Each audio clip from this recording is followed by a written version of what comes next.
Hello, I'm Wang Yang. I would like to talk about Right to Establishment Part 2.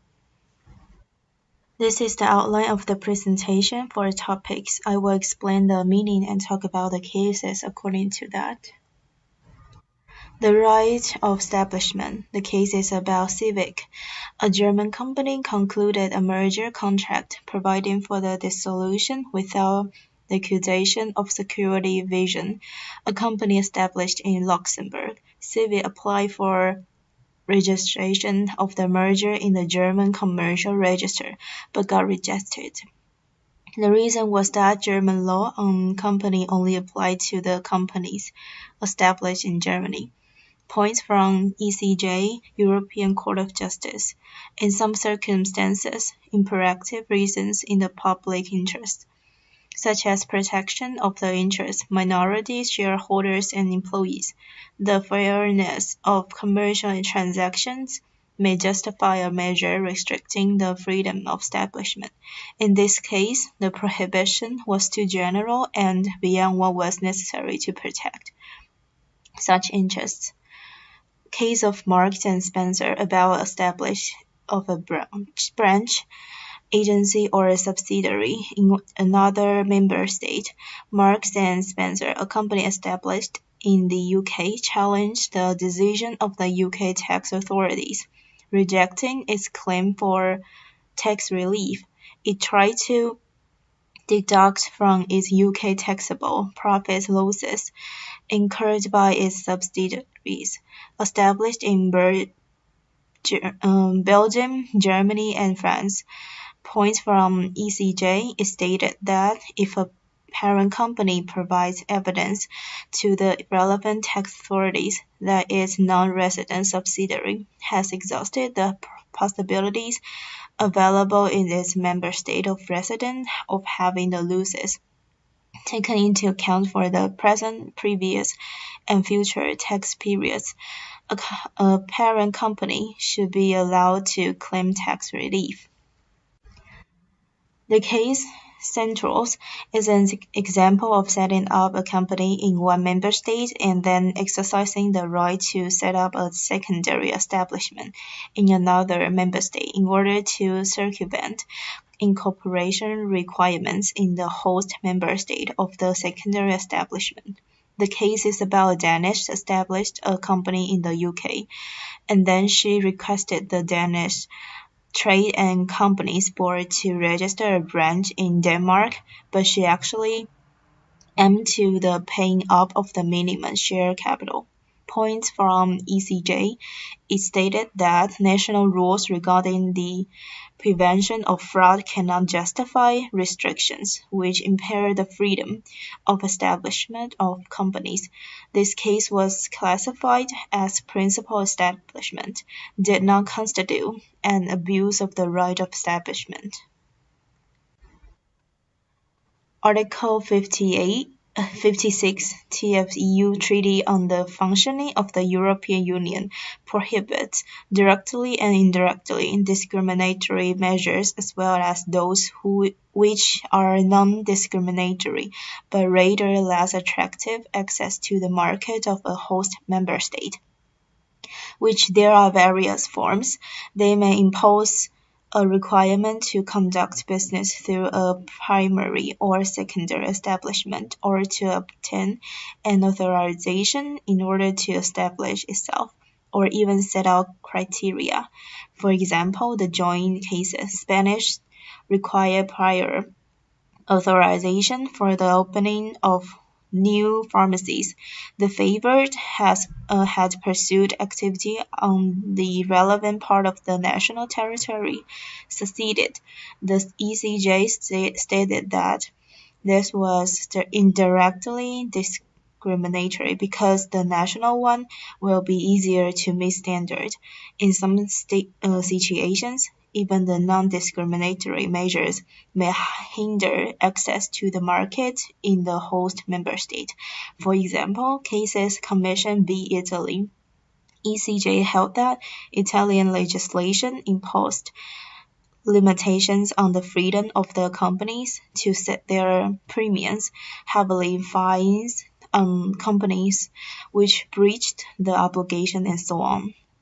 The issue of direct or indirect discrimination as well as the application of non-discriminatory rules which hinder or make less attractive to the exercise of the right of establishment often emerges in respect of the host member states' direct taxation systems, which the problem is that different tax treatment of a resident and non-resident company results from the fact that member states retain exclusive competence in the area and thus have different rules relating to tax bases, tax credits, taxation of dividends, etc.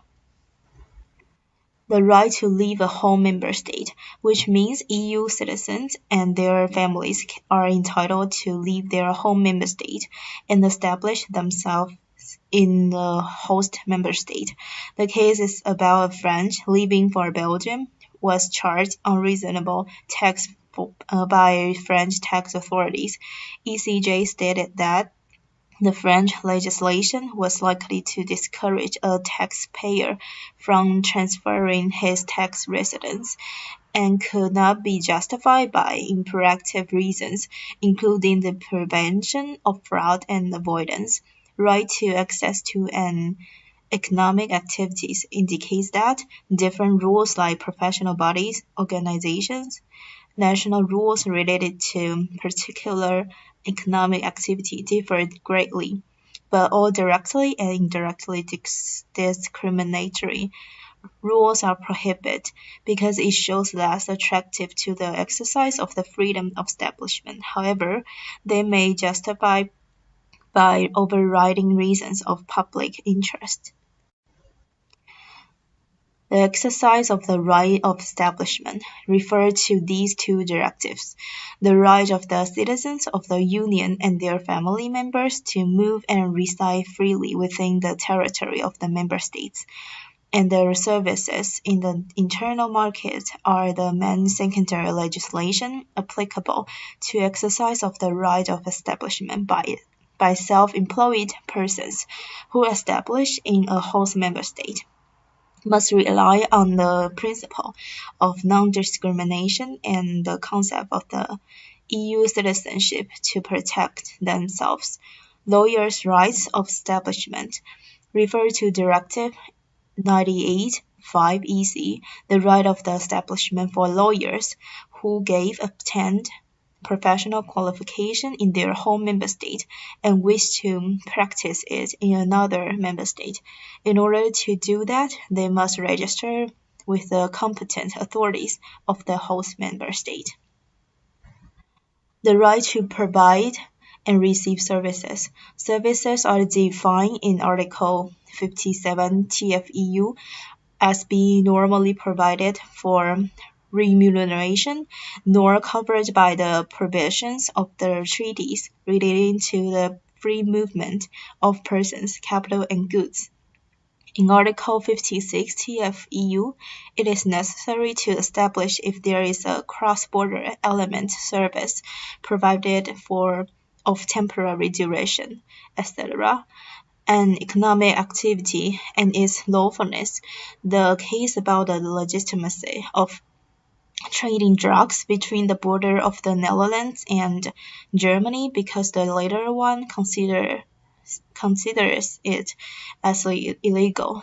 ECJ stated that a coffee shop may not rely in the Article 18, 21, 35, 56 TFEU, but the non-alcoholic beverages and food do.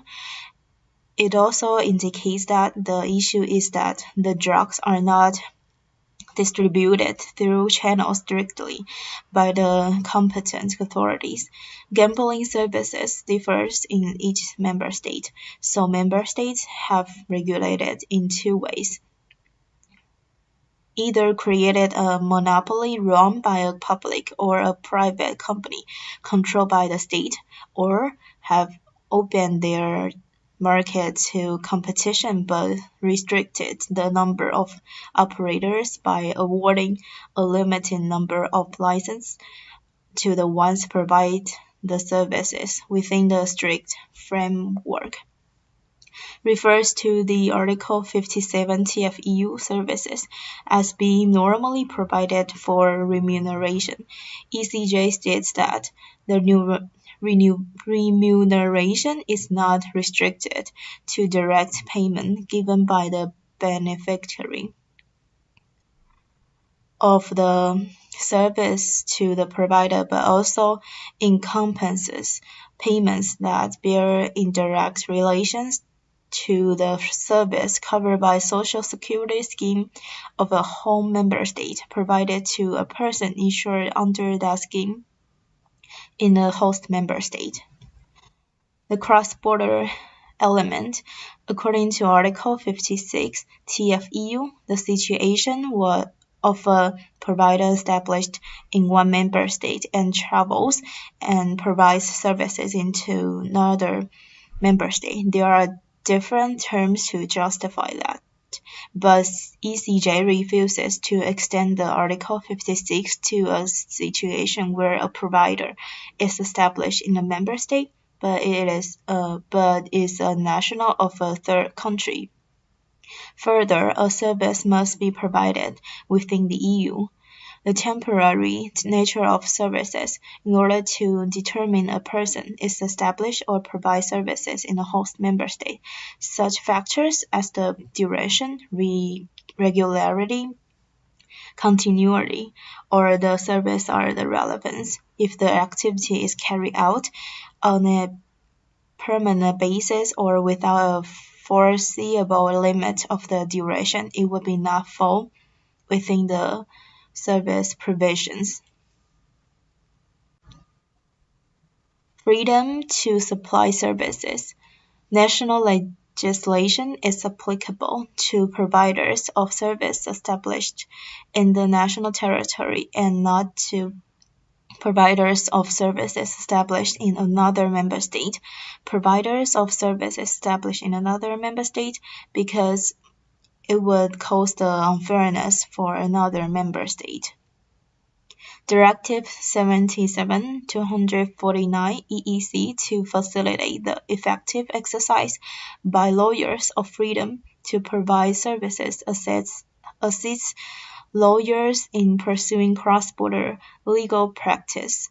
A foreign lawyer must observe the rules of professional conduct of the host member state, except to the extent that they will be disproportionate for activities other than those relating to legal proceedings. Freedom to receive services. Case about a British national was violently assaulted in France, so he applied to the French equivalent of the UK Criminal Injuries Compensation Board for compensation. However, the same code of criminal procedure restricted the payment of compensation to French holders of French residence permits, and then he challenged the decision relying on the Article 19 TEFU.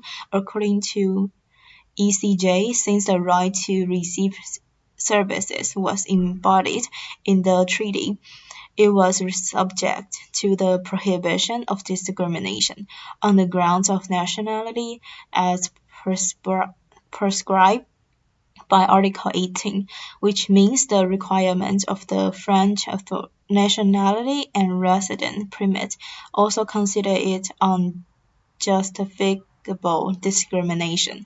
Publicly funded services, education, the content of teaching curricula, and the organization of a member state's educational system are within the exclusive competence, which in compliance with EU law of each member state.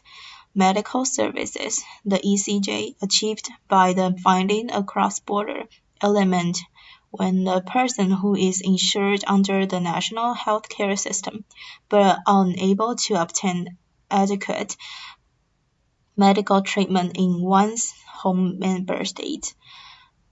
One can have such treatment in another member state, and the cost in the host member state can be reimbursed by the relevant institution of a home member state. Thank you for your attention.